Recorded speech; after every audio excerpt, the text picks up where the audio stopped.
saat ini kami mau sharing firman Tuhan, kami mau berbagi, kami mau bersaksi, dan biarlah nama Tuhan dipermuliakan. Dan Tuhan, biarlah setiap pertemuan kami selalu ada pertumbuhan yang baru, ada kuasa Allah yang dinyatakan, yang sakit disembuhkan, yang punya beban akan terangkat, dan kelepasan demi kelepasan akan terjadi di dalam nama Yesus. Terima kasih Bapa, curahkan urapan kuasa Roh-Mu. Sebentar lagi kami akan mulai untuk sharing, untuk saling melengkapi, saling menguatkan, saling mendoakan di dalam nama Yesus. Terima kasih Bapa. Ini doa kami serahkan di dalam nama Yesus. Kami siap diberkati, kami siap dibentuk, dan pada akhirnya nanti kami siap untuk diutus, siap dipakai Tuhan. Haleluya. Amin Yesus. Amin. Oke, shalom. Oke. Coba videonya dinyalakan. Belum. Oke ya. Oke, shalom Bu Nyoman, Pak Ngatnos. Lama nggak ketemu ya kan, Pak Kris. Oke, Wulan. Pak Markus mana? Videonya mana Pak Markus?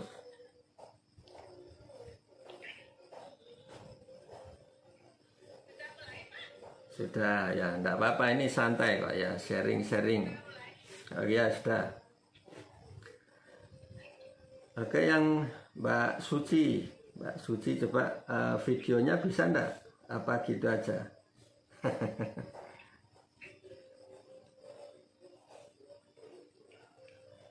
Semua bisa dengar ya suaranya ya, bisa jelas ya.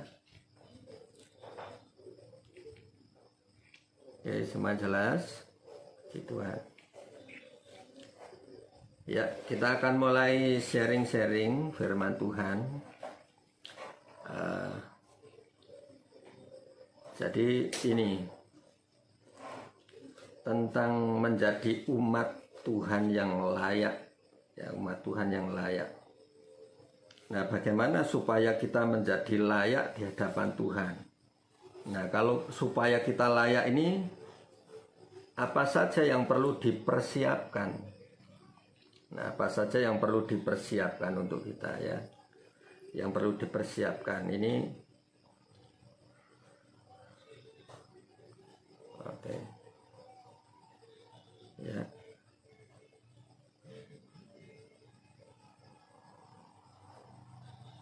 Ya. Jadi apa saja yang perlu dipersiapkan di dalam hidup kita ya? Ini ada beberapa hal yang perlu kita persiapkan. Jadi seperti anak yang baru lahir ya kan. Ini ada namanya yang perlu dipersiapkan, ini ada empat hal. Empat hal ya. Jadi yang pertama ini aspek sosial. Aspek sosial. Jadi karena manusia ini kan disebut makhluk sosial. Tidak bisa hidup independen atau hidup sendiri, nggak bisa. Jadi makanya gambaran yang diberikan Tuhan juga kita ini seperti domba. Domba ini nggak bisa hidup sendiri, nggak bisa menjadi jagoan sendiri gitu. Ya. Nah, kita disebut makhluk sosial ya. Jadi seperti masih terlatihan gitu ya, latihan, kita masih belajar. Seperti waktu kita masih dari bayi, kita masih butuh dibimbing, masih butuh diarahkan ya, seperti dari bayi. Kenapa kita nggak bisa sendiri? Nah, seperti waktu kita belajar ngomong aja kan, belajar ngomong, ini butuh orang lain untuk membina kita, menuntun kita, mengajari kita. Nah ini, terus kita sebagai makhluk sosial, nah kita kan pernah belajar di sekolah ya kan, namanya makhluk sosial itu seperti apa. Nah, jadi manusia nggak bisa hidup benar-benar sendiri gitu. Jadi kita butuh sahabat, butuh teman ngobrol, teman bercanda. Kalau nggak ada itu kita bisa stres. Nah, makanya Tuhan pun melihat tidak baik manusia ini seorang diri saja. Ya kan, tidak baik manusia itu cuma seorang diri. Nah, Tuhan berfirman, maka aku akan marilah kita menciptakan manusia yang segambar dan serupa dengan Allah. Nah, serupa dengan Allah. Terus tidak baik manusia ini seorang diri, maka aku akan menciptakan seorang penolong. Ya, penolong yang sepadan. Itu yang pertama, yang menjadi penolong yang sepadan adalah pasangan hidup. Nah, ini. Jadi manusia ini benar-benar makhluk sosial yang tidak bisa hidup sendiri. Terus yang kedua yang perlu dipersiapkan ini aspek emosional. Nah, ada aspek emosional. Jadi kita perlu belajar untuk mengembangkan, ya, melatih emosi kita, terus menguasai emosi kita. Itu ya. Oke, terus yang ketiganya aspek pengetahuan atau akademis.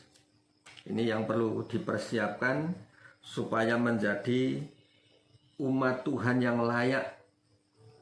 Nah, pengetahuan, karena untuk berbuat baik kita butuh pengetahuan. Untuk menyembah Tuhan, untuk mengenal Tuhan, ini butuh pengetahuan. Gitu ya. Nah, ini makanya kita perlu belajar beberapa aspek ini. Oke ya.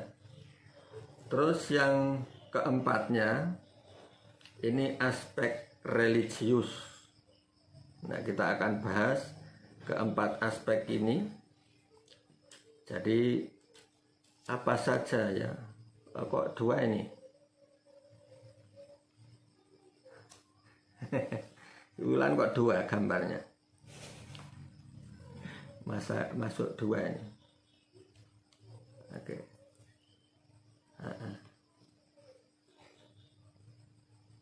Ya. Ya, kita akan bahas. Jadi sharing aja, sharing santai gitu. Ya, kita belajar sama-sama. Oke ya.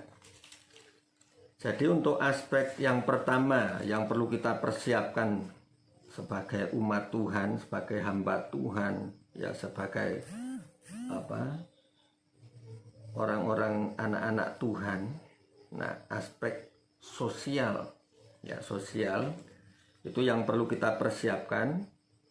Jadi untuk hidup secara sosial ini artinya hidup kumpul dengan orang yang harus belajar bisa memahami orang lain, ya. Karena semakin dewasa banyak kan orang yang kayak gini, maunya dimengerti tetapi tidak mau ngerti orang lain gitu.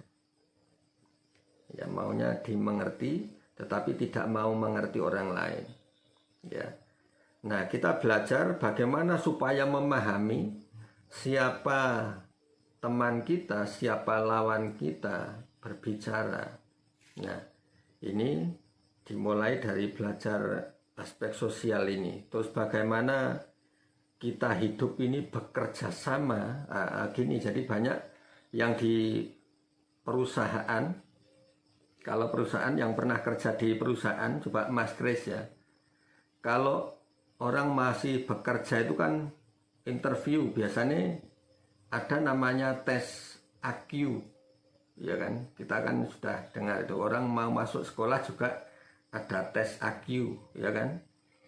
Nah, terus ada yang lebih penting lagi, bukan sekedar IQ-nya, tetapi ada hal, karena banyak orang yang cerdas tetapi tidak bisa hidup bekerja sama gitu, maunya kerja sendiri.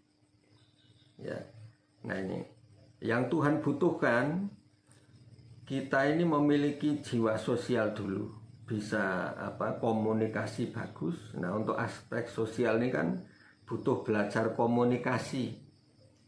Nah, kadang-kadang apa yang ada di otak kita ini ide-idenya cemerlang gitu, pinter gitu.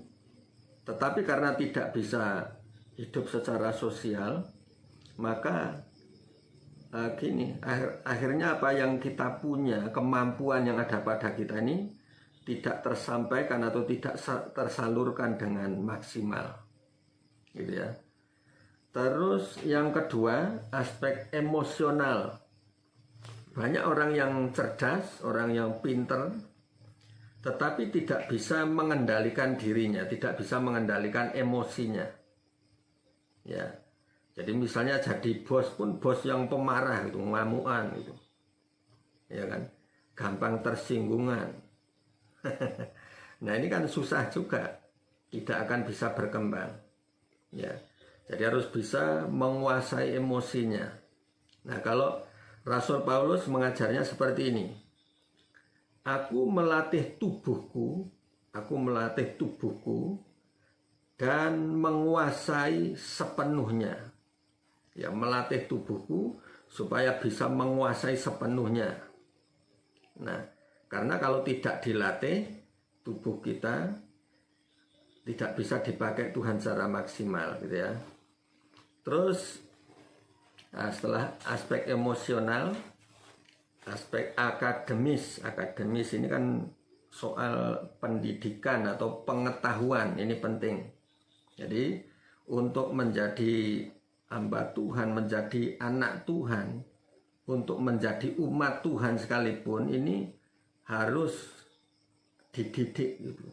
Nah, jadi waktu itu kami pernah berdoa untuk jemaat, untuk gereja.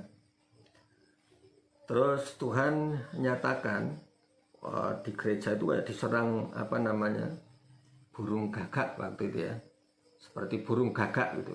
Nah, terus ketika kami berdoa lagi, Tuhan sampaikan bahwa itu semua saya izinkan, gitu. Aku izinkan. Karena waktunya sekarang jemaatku tidak lagi seperti kanak-kanak, seperti anak-anak gitu. Tetapi biarlah mereka menjadi murid. Jadi waktunya dimuridkan, dilatih. Itu yang disebut akademis, dilatih. Jadi ditambah pengetahuan, karena seperti di kitab Amsal. Jadi kalau sesuatu yang tidak dilatih, tidak diasah, ini kan menjadi benda yang tumpul. Nah, karena dengan benda yang tumpul itu akan menguras tenaga, ya, membuang tenaga sia-sia. Ya, seperti kalau kita potong sesuatu dengan benda yang tumpul, dengan parang tumpul, dengan misalnya kita motong pakai gergajinya tumpul, ini akan menguras tenaga. Nah, untuk mengasah ini butuh namanya latihan, butuh pengetahuan. Karena tanpa pengetahuan, maka besarlah tenaga yang dikeluarkan. Ya, seperti gini, memecah batu yang besar, itu ada triknya sendiri. Ya, kalau kita nggak tahu, asal pukul aja, nggak ngerti serat-seratnya batu itu seperti apa, maka akan membutuhkan tenaga yang sangat besar. Itu pun belum tentu berhasil. Ya. Tetapi bagi orang yang tahu, ini akan diambil beberapa titik, dikasih kalau orang Jawa ngomongnya pakai betel gitu ya, dipukul, dilobangin, terus nanti ada beberapa titik. Nah, setelah menancap semua, baru pukul dengan keras, maka batu akan terpecah. Nah, ini makanya butuh pengetahuan ini. Nah, kita juga dalam pelayanan mungkin kita punya karunia yang besar, punya kemampuan secara yang bagus, ya kan.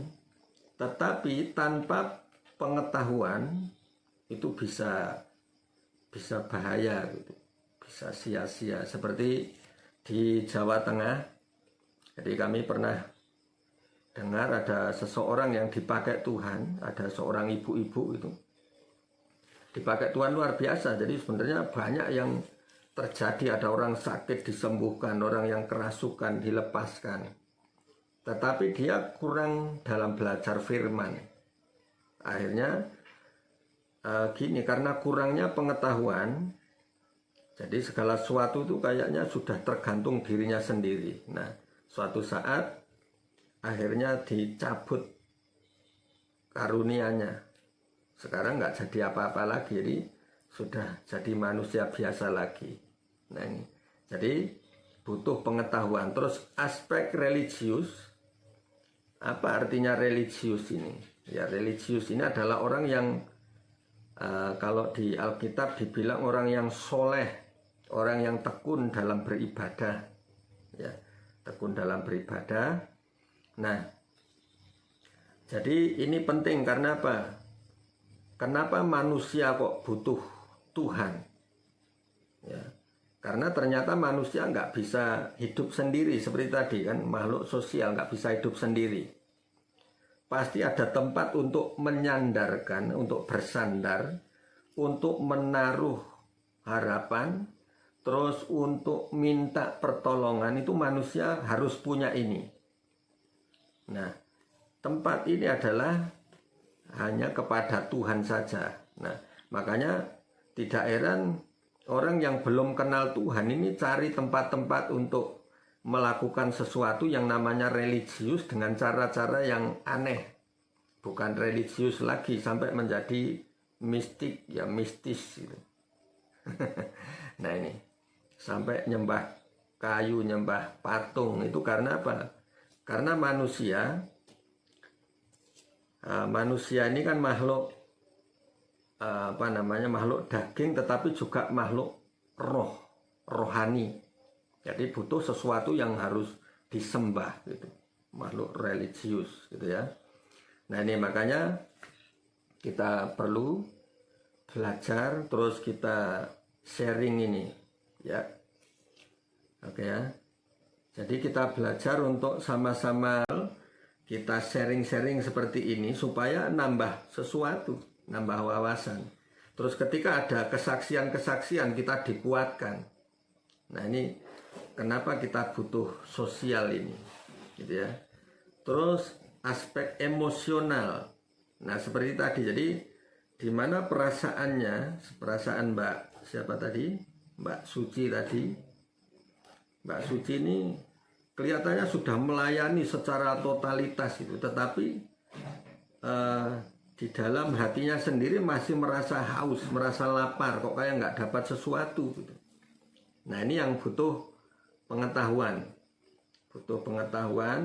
supaya apa? Supaya kita tahu saat kita melayani ini melayani Tuhan atau melayani pekerjaan Tuhan.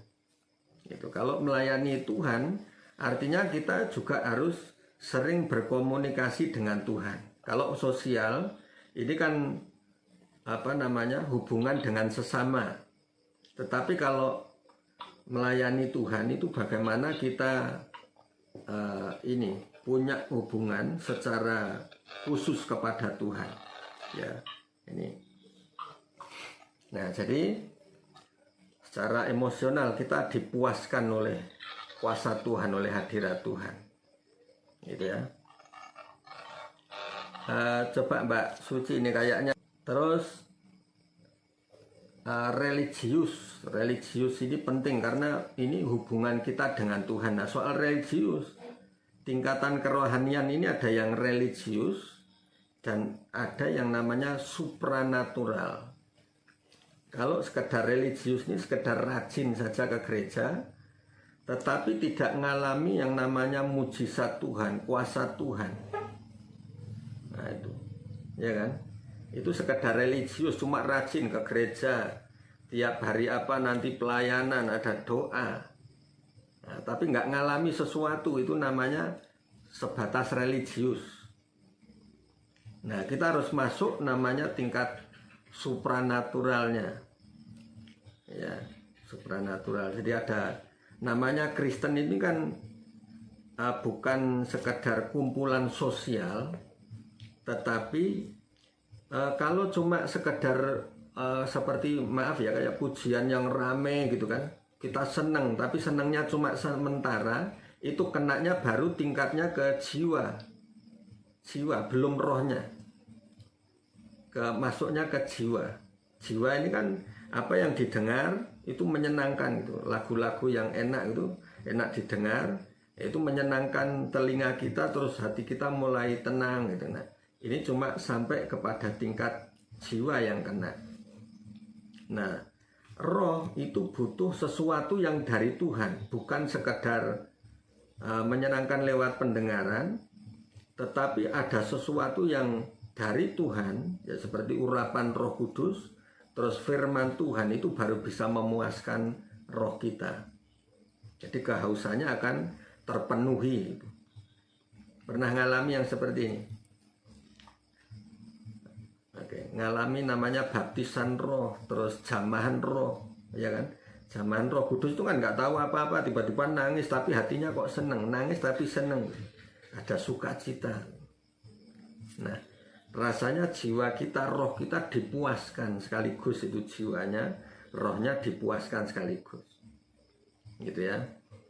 Nah ini, mungkin ada yang pernah ngalami sesuatu di sini, mau sharing-sharing. Mau cerita boleh. Untuk bekerja, urapanmu untuk masuk dalam kehidupan kami. Bila saat ini kami buka hati kami, Roh Kudus bekerja dengan leluasa di dalam nama Yesus. Mari Tuhan, Bapa yang mengajariku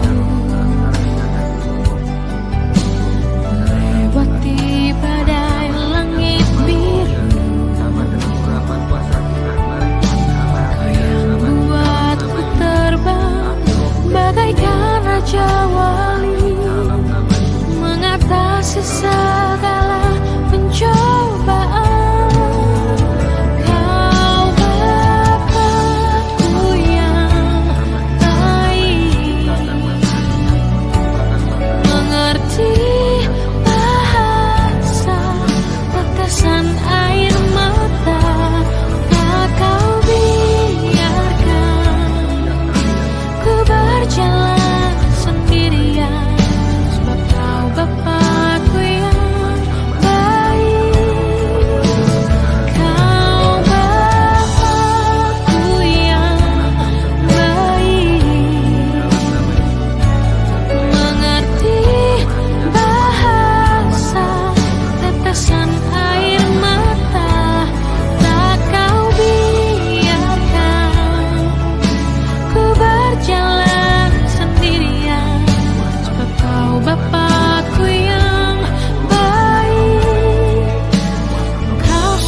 nggak lihat Pak.